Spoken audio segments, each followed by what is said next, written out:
seconds. Is this where the damn drumming and the music kicks in? Yeah.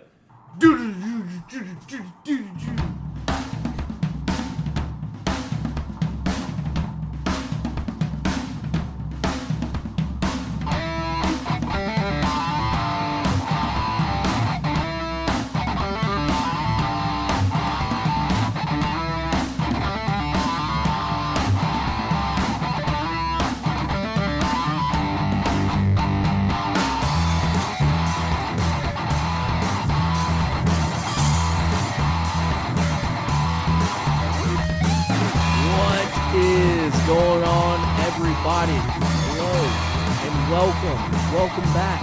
This is On the Pipe Podcast. I'm your host, as always, Tyler Shepardson, and today is Wednesday, July the 6th, 2022, and you are joining me just in time for OTP's weekend review.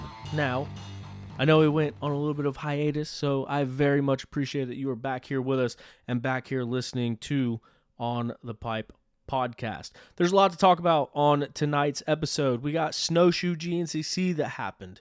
We got Isde Teams that got announced. We haven't spoke with each other since that happened. We got Cooper Webb racing local North Carolina woods races. There's all sorts of stuff that is going on. I apologize for missing a week and then missing a couple days here. As everyone knows, we've been doing these weekend reviews with Stu after major races and things that he's got going on. Last week, tried to do, obviously the big storyline, or one of the big storylines, was Stu came back to Snowshoe, ended up getting on the podium in that XC1 class, but Stu also promoted his own race at his place, the Shoals MX down in South Carolina, over the weekend with Verb Moto. So last week we went back and forth several times, and it ended up getting pushed back as he was prepping and trying to get everything underway for the race. And so with everything that happened, with the storylines that were going on, with the way that we were at in the racing world, I just felt that it was only right that our next show was a weekend review with Stu. So after that got pushed back, I actually went down with the intentions to announce the race, but ended up having some technical difficulties. So I ended up just flagging and promoting, taking some photos and taking some videos and calculating race times and then determining how long each moto was going to be. So still had an awesome time, still had a fun time down there, and it was a great event, and look forward to doing it again next year is what I'm hearing that might be going on. But that being said, it was a long week for him to get everything prepped, get everything going, and that ended up taking precedence last week, so it kind of got pushed out. And then, like I said, it was just at that point where I wanted the next show to be able to talk about that, to talk about not only his race, but a lot of the storylines from the weekend. So we saw Snowshoe weekend where Stu was on the T-shirts. It was his comeback to GNCC. So that was the first GNCC that he raced since round number 1 when he broke his freaking neck. And so really just wanted to give that platform, hanging out there and wait and speak with him as well. And then this week, obviously, we got hit with a holiday, 4th of July. Go America. Happy Independence Day to everybody. I hope you had a fun and safe holiday. But that was Monday, so it didn't work out Monday. Yesterday, kind of went back and forth. And now the show must go on. So I apologize that it was a break. I apologize you're listening to only me for tonight's episode. But we still got a lot to talk about, and OTP's got to keep going on. So hopefully we'll be able to hear the answers to all those questions and hear more from Stu at some point. But before we get into this, I want to let you guys know that Beta Motorcycles is the official manufacturer of On the Pipe Podcast. Beta Motorcycles has been family-owned and operated since 1905. They manufacture the finest enduro, trials, and dual sport motorcycles that are known for their premium quality and rideability. Beta motorcycles are the best looking bikes on the market and back it up with their superior performance. Head over to betausa.com for more information on their available models or to find a dealer near you to get yours today. So Beta, we talk about them a lot. Beta has been having some good races here lately, and Beta, the Beta rider of Evan Smith, will be right in the midst of a $7,000 battle this weekend against Ben Nelko. That is the Full Gas Championship that is on the line for those two riders. So we're going to be talking about that a little bit here tonight as well. But yeah. Also, want to let you guys know, as always, this episode is also brought to you in part by Zach Tussle at Raymond James Financial. Zach is a racer and a financial advisor that helps his client win when it comes to retirement and financial planning. If you or someone you know wants to save and invest for their future or is already retired and needs advice for income during retirement, Zach Tussle is always my first recommendation. Find out more by Googling Zach Tussle or on their website at financialadvisorsdenvernc.com. So Zach is a very fast A rider. We had him on the show a few weeks ago. If you didn't hear that show, I encourage you to go check it out. It was a good one. But Zach let us know a little bit about his background and what he does for a living as well, and that is financial advising. So just like we mentioned, if that is something that interests you or something you want to learn more about or something that you've always wanted to learn about and just haven't or thought that maybe it wasn't the right time for you, spoiler alert, it is the right time. Get a hold of Zach. You can find him on social media. He said you can message him straight on there. So Zach Tussle, Tussel, or financialadvisorsdenvernc.com. And then as always, want to say thank you to our buddies over at Armored Graphics. Check them out, armoredgraphics.com. And you can see all the kits that they have for all the different machines that they have and see what kit is going to be the best one for you. And follow them at Armored Graphics. Now, getting right into it, you are joining us for On the Pipe Podcast. OTP, the originator, the innovator, the ones that is the only show that allows you to have your finger right on the pulse of the off-road racing world. We're back. We're doing it bigger than ever. It is still very much right smack dab in the middle of Up to Something season. Up to Something season changes by the day, sometimes by the hour, and has gotten a whole lot more complicated and a whole lot more involved, and there's a whole lot more details than what I ever anticipated it being. So we're still working on it, but we got a lot of stuff going on. With that being said, we have some very exciting stuff coming on, not only for the show, maybe for things outside the show. You know, I mean, Up to Something season can encompass a few different things, and I know that I've been teasing it for a while, and I know I've been talking about it for a while. I promise it is on the horizon, and it's going to be worth the wait. Wait until you guys hear what we're up to. It's going to be worth the wait.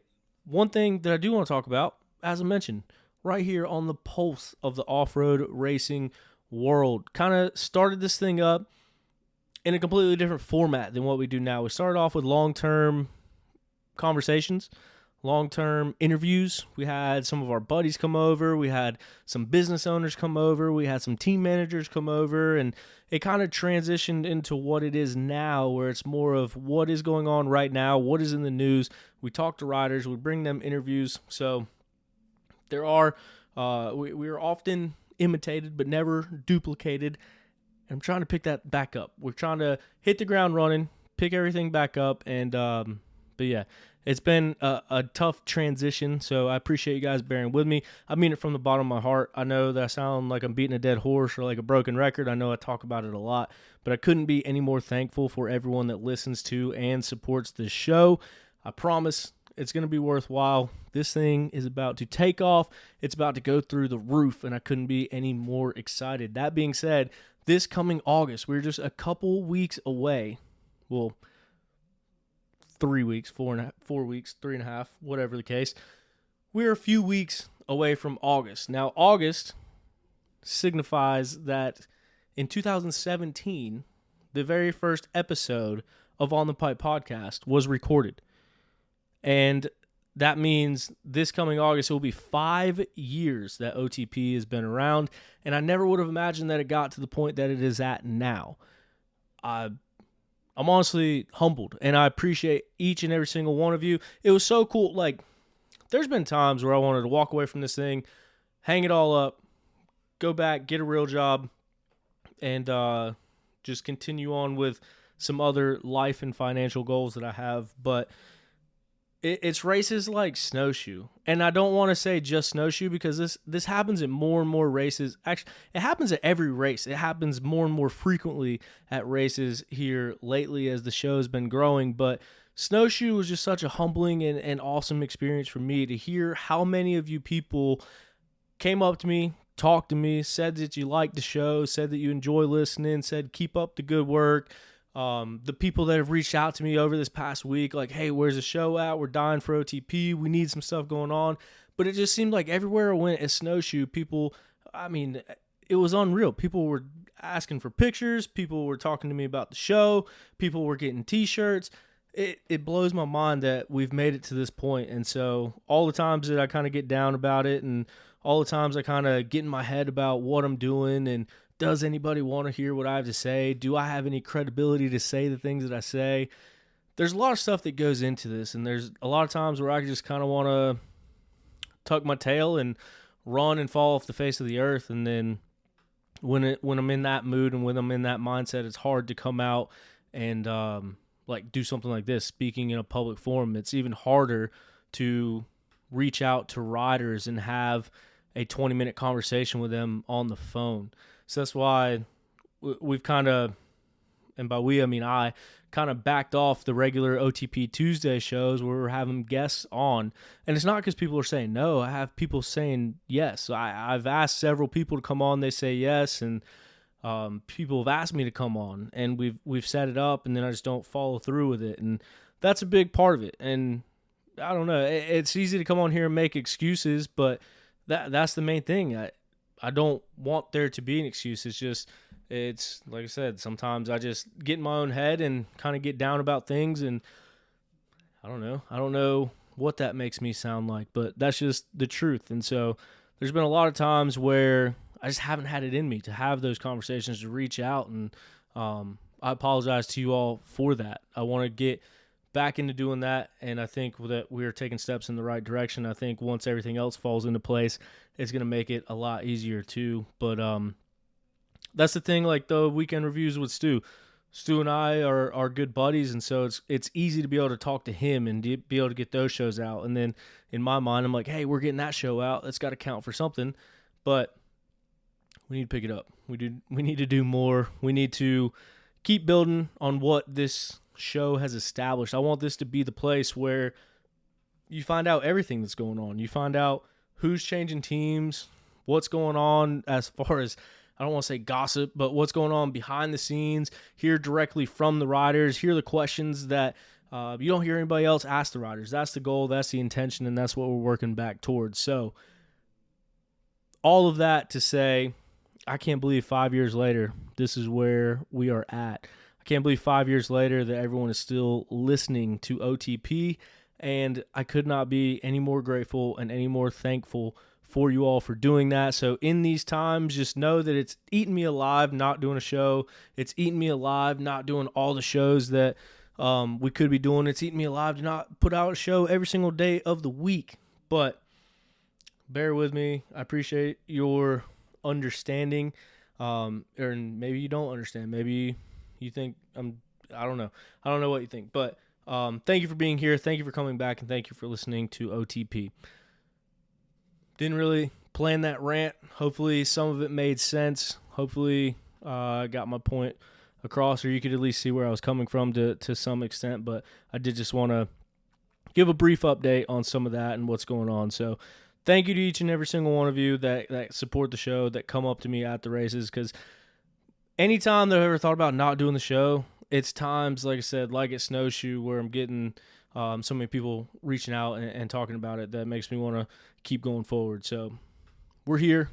I got some stuff to figure out outside of this thing. I got some stuff to figure out with this thing, and I got some stuff to figure out between my ears and in my own head. But a lot of my close buddies know about it, so appreciate their support as well. But yeah, not to kill the vibe of the show, but it's just where I'm at.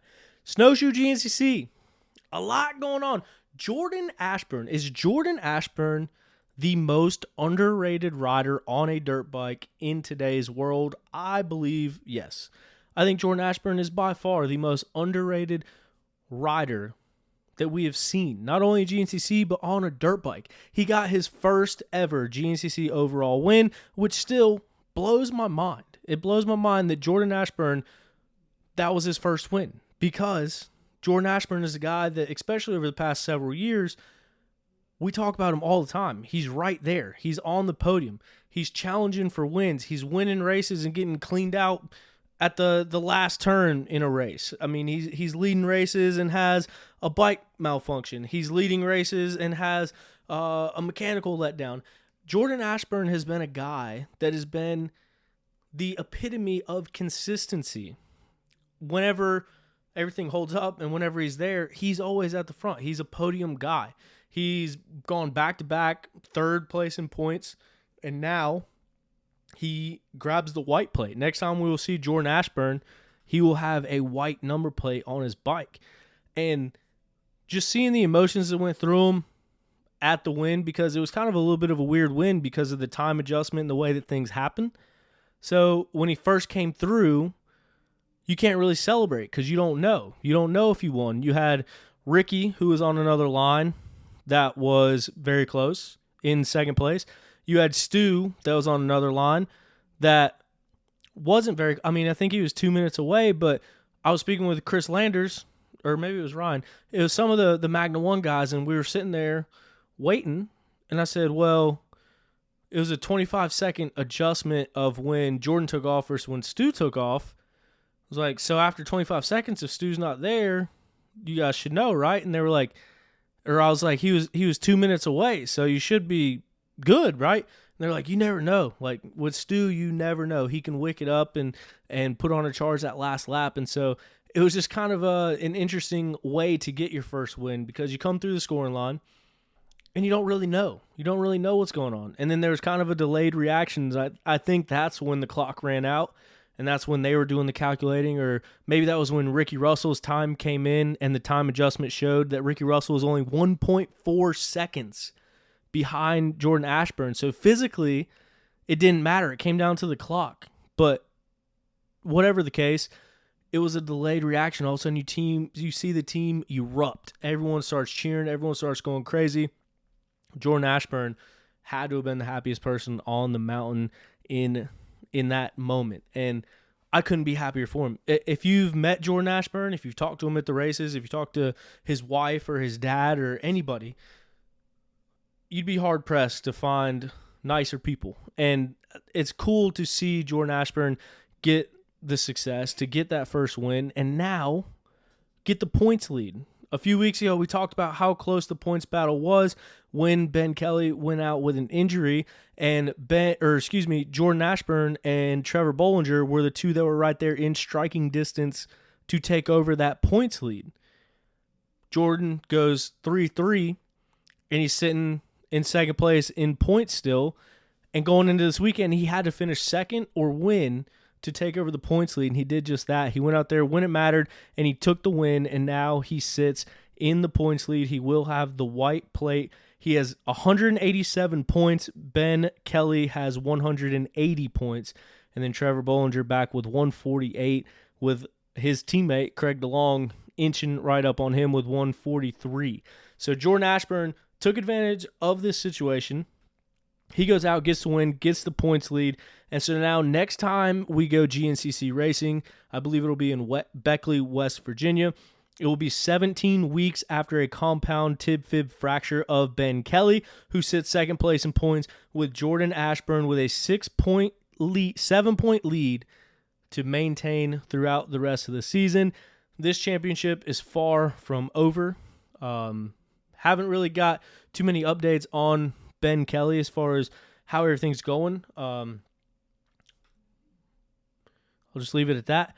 But hopefully we see that back and we see that battle that could come down to the wire. And there's still a lot of storylines to go after this, because if Jordan Ashburn gets his first win, his first championship in the same season, that's going to be insane. If Ben Kelly snaps his leg in half and comes back and wins the championship in the same season, that's going to be insane.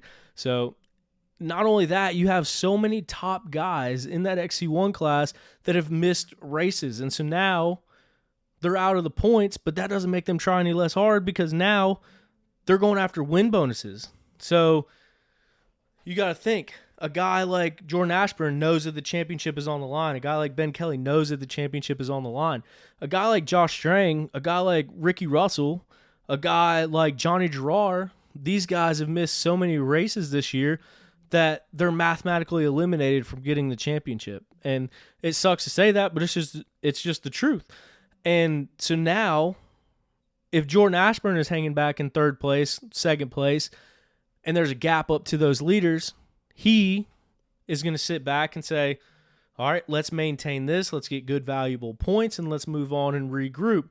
Whereas if Strang is sitting in that second place spot, that third place spot, Ricky Russell's sitting in that second place spot, that third place spot, Johnny Gerard is winning XC2 and sitting in the third place spot overall, these guys are not racing to salvage points. These guys are racing to get wins. These guys are racing to get win bonuses. And I think that's going to add another dynamic of racing to this season. So as we see the season come back, we have, first of all, right in the middle of a battle that's going to come down to the wire for the championship, but you also have all of these guys that are going to be willing to risk it to get those win bonuses because they're not going to have to maintain that lead. They're not going to have to go home and say, I'll take third place and take those points today, because for them, points, I mean, obviously points matter to your overall end result, but right then, in those moments, I think win bonuses is going to be what's on the mind. So anyway, a lot there's going to be going on with that, and hopefully we'll still get to see Jordan Ashburn race some stuff over the summer. I know TKO is something that he has frequently done. I know some other hard enduro things is some things that he's frequently done. We've seen him on a two-stroke Husqvarna riding in the woods, so I'm hoping that we might get to see him out at TKO. I'm hoping that we might get to see him at some hard enduros. I'm hoping we might get to see him trying something a little bit different, but you got to think, for him and that Magna One Motorsports team, I think goal number one has to be championship. So be interesting to see whether or not they want to risk it or whether they'll just play it safe. But, I mean, if I know Jordan, he wants to ride his motorcycle, and he's going to have fun riding his motorcycle. So keep an eye out. Maybe we'll see him at some stuff over the summer. Maybe we won't. I don't blame him either way, but I want to watch him if he is racing. So Jordan Ashburn gets his first ever career victory in the XC1 class, the overall win, gets the snowboard at Snowshoe Mountain.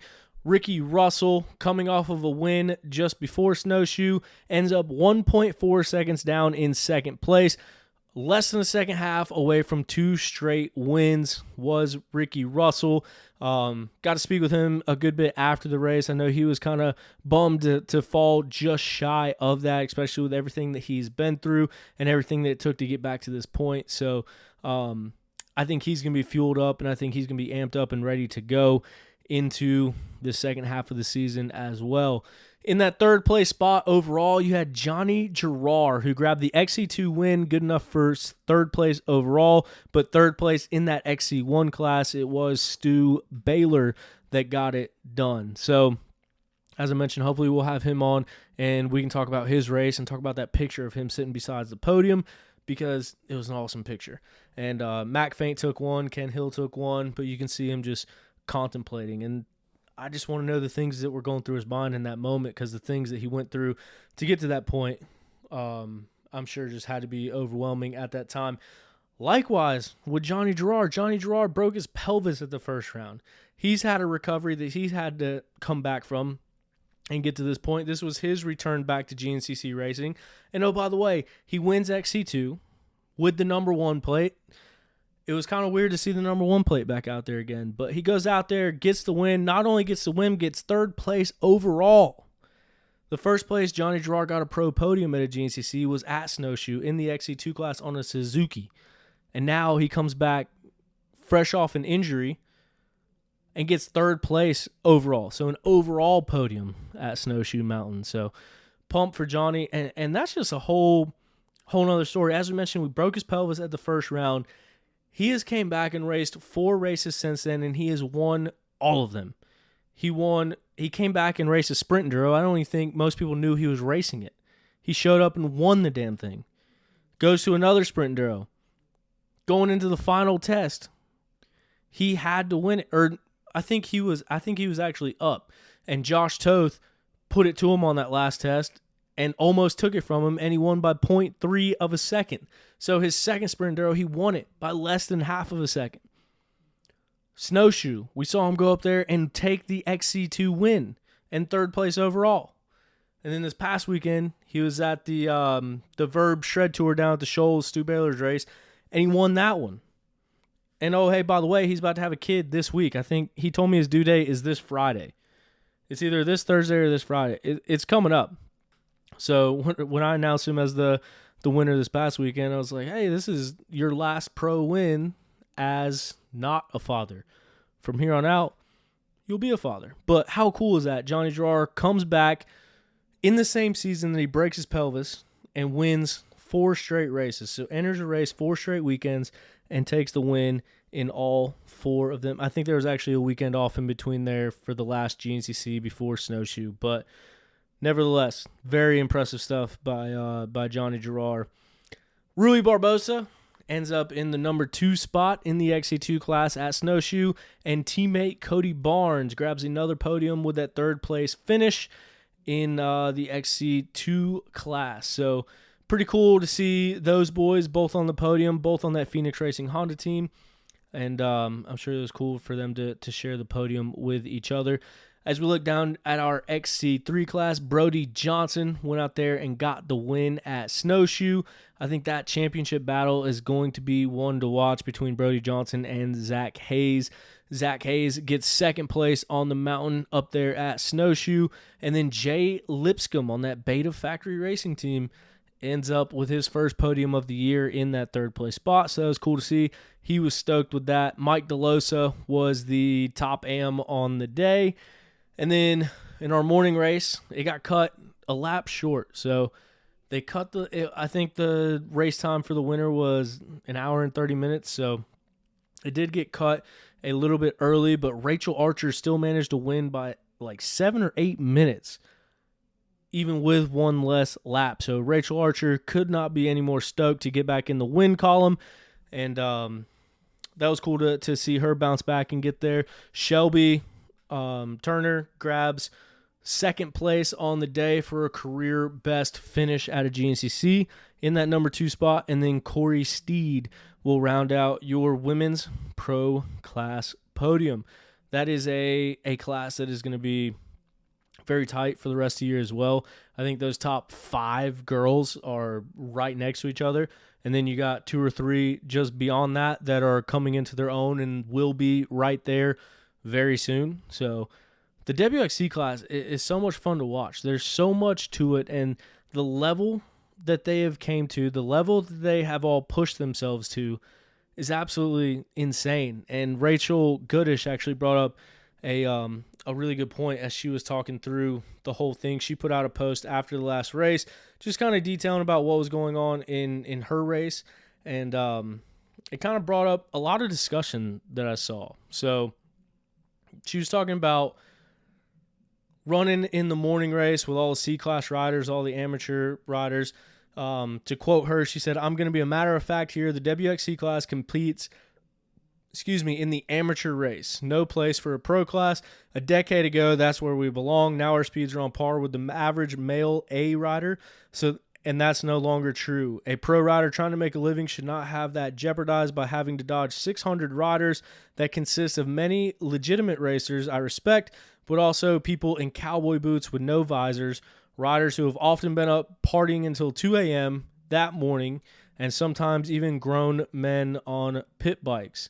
So I think her case here was making a push to move into the pro race. And it's something that Stu and I have talked about on the show, and it's something I've talked about on the show before, but this whole thing kind of brought it back to light once again. But I read through the comments, I read about it, I've talked to people about it, and I don't know what the solution is. I don't think moving them to the 3-hour race is necessarily the solution because, and I felt kind of crass saying this in my take on it, but I actually saw Rodney Tomlin himself say the same thing on her post on Facebook, in that in the broadcast, you really don't even hear about XC2. Like, to be completely honest with you, you don't hear anything about XC2. You don't hear anything about anybody that's not leading the race unless one of the guys that's usually talked about isn't leading the race, then you'll hear about them the whole time and how they're not leading the race. But the point being is XC2 doesn't get talked about. And look at what they're doing. Look at what Johnny Gerard's done. Look at what Ben Kelly's done. Look at what Josh Toth has done. Trevor Bollinger. Look what all these guys have done in recent years in that XC2 class, and it goes largely unnoticed, like, to be completely honest. And then XC3 might as well not even exist. And then top amateur, you don't even hear their name. And so I think if you put the girls into that 1 hour race, they would kind of disappear into the oblivion. And just as we mentioned, the level that those riders are getting to, the level that the WXC has pushed each other to, the level of those top 7-8 girls is absolutely absurd. And having them in their own race, as the premier class, that is how we're able to know this. That's how we're able to gauge this progression. That's how we're able to know that Rachel Archer is winning by 7-8 minutes, that Taylor Jones is winning by several minutes, that Taylor Jones is winning championships, that Becca Sheets is dominating from when she was in the class 10 years ago to winning the championship on her way out, back to back. So I think having them in their own spotlight is definitely best for them because it highlights what they're going through and the progression that they've made and the level that they're riding at. The part I didn't think about is, like Rachel said, I mean, people out there in jeans and cowboy boots, people out there on pit bikes, people out there with sunglasses on or safety glasses on and wearing work gloves to go riding in. Like, a lot of these people have, like, barely ride dirt bikes, or they'll go to a local ATV park and go ride their dirt bike through mud holes, but a GNCC is coming close to their town, and so they want to go do it. So they're going to drink all weekend, and then they're going to fire up the old XR200, and they're going to go out there and race. And that is a hazard. One of the things we talked about being so cool about off-road racing is that you can go sign up and race next to the pros. You can't go play football with Tom Brady. You can't go play basketball with LeBron James. You can't go try to hit off your favorite MLB pitcher, whatever. You can go race dirt bikes with the best people in the world. And that aspect of it is cool, but that is a whole different animal in those 10 a.m. races. And that is coming from a guy who's been racing GNCC for years now. And I've never raced a 3-hour race because by the time I got to the speed for the 3-hour race, I was working for GNCC. I was running cameras. I was the producer for the Racer TV shows. And then after that, I was doing everything with the podcast. And so I never raced a 3-hour race because I was covering the races. So every GNCC I've ever raced has been that 10 a.m. morning race. And to say that it is a cluster F is the understatement of the year. It is absolutely insane out there. So where's that happy medium? Where does that mix come in between those? From the girls getting the respect they deserve, but still also having that spotlight and not being drowned out in the 3-hour race. So I don't know, like maybe like Ironman, how they split the morning race and half the morning race starts at 8 and the other half starts at 10. Maybe something like that. I mean, GNCC is huge. They have more rider participation than any other series in the world. So that 10 a.m. race is always the biggest race of the weekend too. It is the big. I was at the Ironman race that had 998 riders or whatever it was. I raced Unadilla with 76 people on the same line as me. So it's crazy. It does get pretty intense out there. So it'd be cool to see like maybe some other classes with WXC, like maybe some other B classes or something into their own race, and then have all the novice racers and the C classes and stuff below with each other. And I don't know what you put the premier class in there for, or in that race. Maybe you don't even need one, but I don't know. It was just it was an interesting point that I wanted to bring up on here because it's something that Rachel has talked about before, and it's something that the women riders have voted on before about whether to stay in the 2-hour race or go up to the 3-hour race. And I think it was actually just voted on this past year, and they chose to stay down. But just wanted to talk about it. If you did not check that post out, I encourage you to. It's on Rachel Goodish's social media stuff. So, yeah, go check it out if you feel so inclined. But Snowshoe. It was insane. That was the wildest I've ever seen Howard's Hole, but I will have to put a disclaimer out there that is the first time I've been to Howard's Hole before a race started. So down there, go to Howard's Hole before the morning ATVs. That's when everything was absolutely wild. And then my leg is still a little messed up, so I was trying to get shots everywhere in Howard's Hole and trying to get just the people, the atmosphere, the environment, and then get some of the racing. But then once the racers started coming through, a line developed that was right where I was standing. And then it's like they opened up another spring because all of a sudden I was trapped on this little island, and everywhere around me was just absolutely caked in mud. With my leg being all blown out, I was worried about trying to walk across that mud and either slipping and falling and getting ran over or just something. So I ended up getting stuck in the middle of Howard's Hole for the entirety of the race. So I spent the entire race down in Howard's Hole from before the race until after the quad race, and it was unlike anything that I've ever seen in my life. It was pretty insane. I saw more sets of women's breasts than I've seen my own. And I don't know, it's just crazy. A fight broke out right in front of me. There was broken glass everywhere, so like people kept slipping and falling and breaking their bottles on rocks. So I just sit there and think about how much glass is in the bottom of those mud pits down there. There's rumors of a volleyball game. I never saw a volleyball game. I'm sure it happened, judging by the way that people were down there. A tree got cut in half and people were jumping off the tree into the mud hole. There were 2 people in deer climbing stands that climbed a tree in the middle of Howard's Hole. They had the best seat in the house. That was actually a really good idea. What else? I have a video of people shotgunning a Jack Daniel's whiskey or Jack Daniel's honey. So that was absolutely absurd. That was a guy that ended up getting hit by a 4-wheeler a little bit later on in the race. Imagine that. But I don't know. That was insane. When you talk about a mud flea, that is the definition of it, Howard's Hole.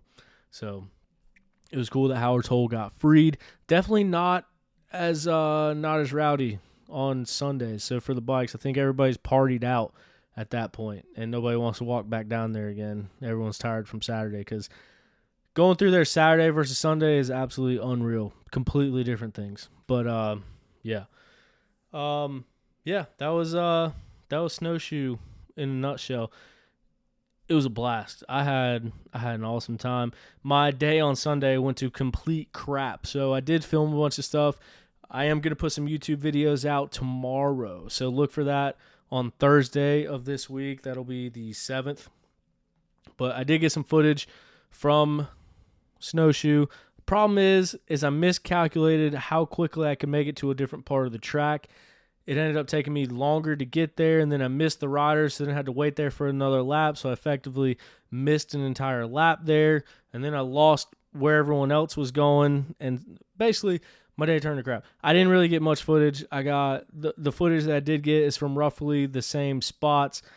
I couldn't really pick too many people out, so the reason that video hasn't gone up yet is just because it's not something I'm proud of. I got some clips. I'm still going to put it out there so you just can see what I saw and see some of the race, but definitely not my proudest work just because, like I said, my day went to hell. And then to capture Jordan Ashburn's very first win of his career, something I've talked to him about time and time again, something we've talked to you about time and time again. I was at the finish line when he comes through, hit the record button. Jordan goes through. It's a celebration. It's a good time. My lens cap was on. So that just lets you know how my day went. Ruined the beginning of the race, ruined the end of the race, and in between wasn't all that good either. But we'll be putting it out there for you guys to see it. At Snowshoe, we also, going into that week, heard about the ISDE teams. The ISDE teams were announced. So after much anticipation, after much rumors, we now know the official USA ISDE qualified riders and team members. So our trophy teams were really the ones that we were waiting on. Our club teams were, it was announced before who the qualified riders are. I don't know if the teams have came out yet as far as who's going to be on what team, but the ISDE club team riders are going to consist of Anson Maloney, Tyler Vore, Anthony Ferrante, Travis Renaud, I don't know, Shane Sibenthal, Jaden Donners, John Seahorn, Jonathan McDougall, David Fulmer, Nathan Rector, Gary Smith, Chase Bright, Ben Knight, Sean O'Leary, John Bell, Huck Jenkins, and then those are all the qualified riders that qualified through the LOI and qualifying races. And then the selected riders, so these are selected club team riders. They're kind of handpicked and put on a club team. It is Thorne Devlin, who will be making his way over to the ISDE, Mike Witkowski, Jeff O'Leary, Craig DeLong, and Kai Aiello. So those are all the club team riders, but we finally did get the trophy team riders announced. So heading up the main efforts, the World Trophy team, it is going to be Lane Michael, part of the championship winning team before.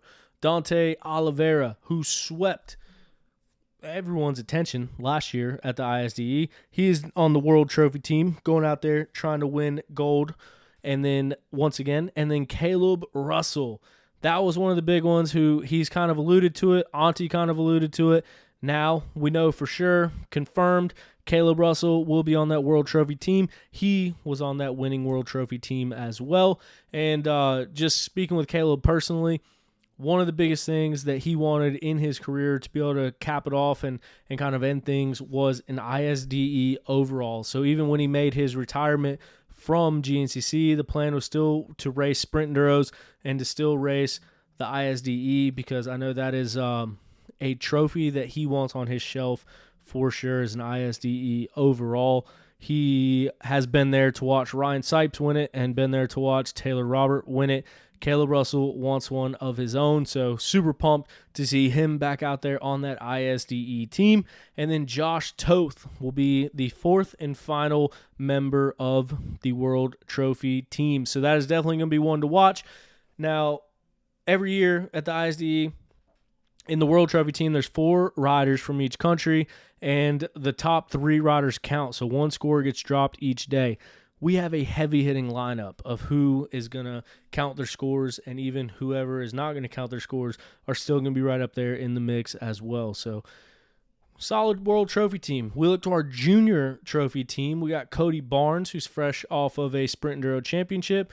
We got Mateo Oliveira, Dante's younger brother, who will be at a in the junior trophy team as well. And then also Austin Walton returns to the junior trophy team from last year. And then our women's trophy team is stacked as well. Rachel Goodish will be on that team. Brandy Richards, who went perfect last year. She won every single test and won the women's overall last year. She is returning back to that women's trophy championship winning team of last year. And then Corey Steed will be the third and final women's trophy team rider. So the junior trophy team and women's trophy team, both super strong. Our women's trophy team looks poised and ready to go back-to-back with ISDE gold medals. And we're hoping that we get 3 ISDE gold medals in those trophy divisions, as well as all of our club teams. So it's going to be a lot of good racing. Going to be cool to see Cody Barnes. I think he's going to do well over there. Mateo Oliveira, who's going to do well.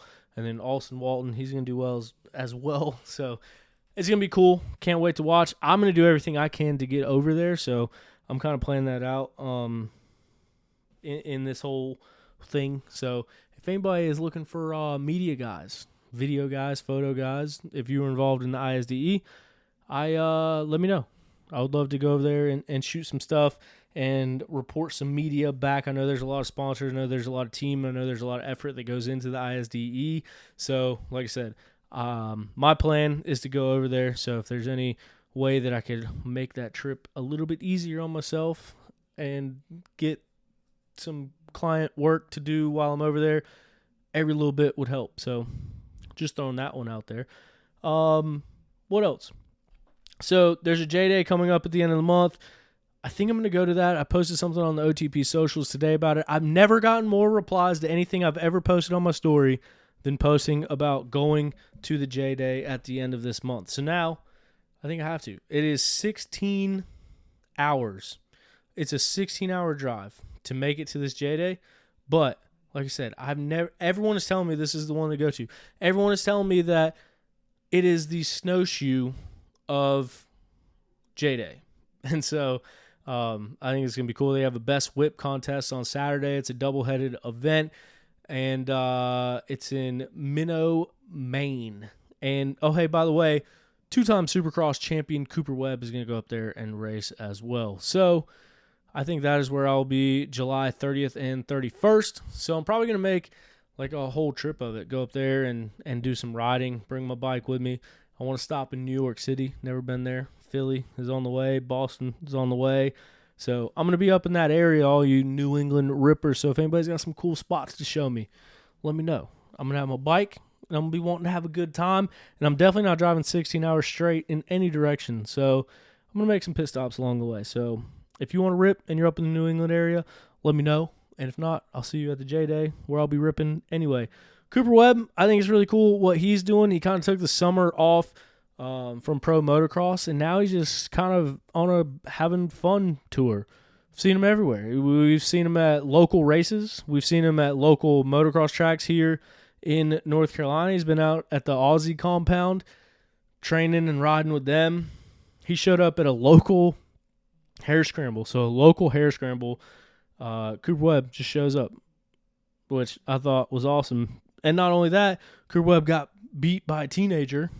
Andrew Van Atta actually won the race over Cooper Webb. And then our buddy, friend of the show, Dustin Simpson, got third place. But I thought that was pretty wild to see him out there. So now he's going to go race that J-Day. So Cooper Webb dabbling into off-road. I think it's cool to see someone at that level. We saw Zach Osborne, who's a Supercross champion as well, outdoor motocross champion in the 450 class. He's been out and dabbled in a couple GNCCs, and I think he's going to be doing more and more woods races going forward. But to see Cooper Webb actively in the middle of his career right now, coming out and racing some off-road stuff, I think is absolutely awesome. So that's another reason why I want to go up to J-Day, just to kind of watch that and see how that goes. Other than that, I know that I probably forgot some things on this episode. I tried to keep it organized as I could. Hopefully that kept it flowing. Like I said, just wanted to get something out there, speak with you guys, and get the info out and talk about the races and give credit where credit is due. Jordan Ashburn taking over the points lead. Johnny Gerard winning everything that he's came back to. Stu Baylor getting on the podium in his first race back at a GNCC with a broken face and a broken neck. It's absolutely insane. This weekend, I'm going to be at the Full Gas Sprint Enduro Series. I'm going to be announcing it. We will see a champion crowned. Will it be Steel City Men's Clinic's Ben Nelko?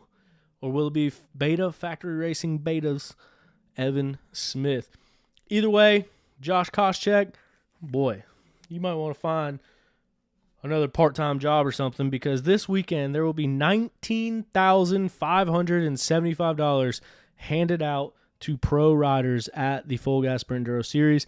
That is not paying staff. That is not paying me. That's not paying camera people. That's not paying. That is what the pro rider payout will be. So this weekend, Josh Koscheck and Full Gas Sprint Enduro Series will be cutting checks to equal $19,575. So if you're going to be anywhere around the area, it's at North Carolina Motorsports Park. That is the race you want to be at this weekend. It's going to come down to the wire. It's the season finale of the first year of Full Gas Reloaded with new ownership, and it's winner take all. It's one day of racing, so the pro riders are going to race on Sunday, and if you're an amateur rider, you can check the classes. You might race only on Saturday.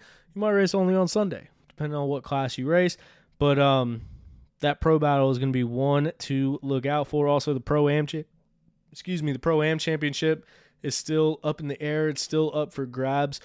Grady Faint sitting in a good spot in that one. But $19,575 will be handed out to riders this weekend, and I couldn't be any more happy because that's good money.